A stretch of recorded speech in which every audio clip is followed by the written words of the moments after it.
So ask Mixing with Mike, should EQ be pre or post compression? So in taking a look at this, what you really want to think about in terms of where you apply your equalization is really more centered around what you want to do with the compression. When I looked at, remember working on like SSL consoles, and the SSL console, everything is centered around the EQ. So if you had the EQ and you put the EQ into the circuit, you could assign the dynamic section to either be pre-EQ or you could assign it to be post-EQ. And so with a simple switch, you could A/B very quickly to see which is which. And of course, today, what you would do is you could just grab a plug-in slot, leave a blank one before and after, and then just move it before and after and figure out which way it sounds best.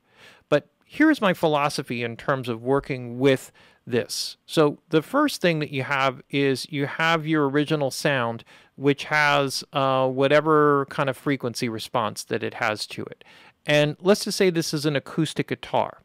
And if it's an acoustic guitar, then you kind of want maybe a little bit more presence on the attack, and you kind of want to probably trim away some of the body. So when we look at the overall sound, really what we want to do is we want to, before we compress, sort of trim away or nudge back the areas that we don't want. So if I take away some of the boominess, filter off some of the sub frequencies here with this guitar, maybe even shelve up a little bit of the presence frequencies here, okay, to give it a little bit more edge, and then compress it, then what happens is, and I can do this example, is that if I now take this and I compress it, right, I pull it down from the top down, then what happens is I'm not bringing up as much of this boominess.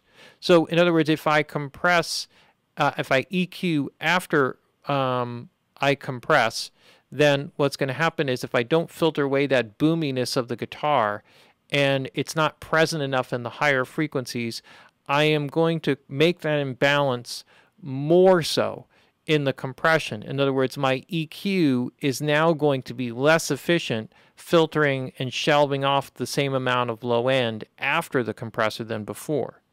See, most of this has been a matter of convenience.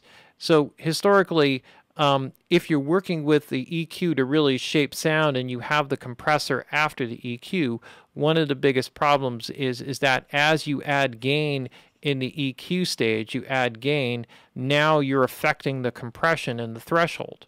So it's really just a matter of laziness. So what happens is it just becomes an annoying thing where you forget that you have the compressor after the EQ, you raise the gain in a particular frequency band, the compressor is now kicking in more, and you're hearing less of the total effect of the EQ that you're adding in, if that makes sense.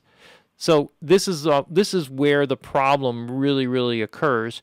So if this is the case, then you need to adjust the threshold of the compressor at the same time that you're applying the equalization, or make adjustments accordingly. What I like to do as a formula is to have two EQs, right? Have one before and one after. So I'll filter off the stuff that I don't want, low, high frequencies, mid frequencies that stick out too much. Keep it more or less subtractive. Then compress, so I'm compressing the aspects of the sound that I like. Then do my tonal shaping with EQ after the compression. So this way, the compressor is not bringing up a lot of the noise and garbage that I don't want to be part of the sound, right? It's only working on the part of the sound that I really want to keep, making it more focused and more dense, and now I'll find that my additive EQ section is going to be less. So that's the basic philosophy that I have about the EQ pre or post.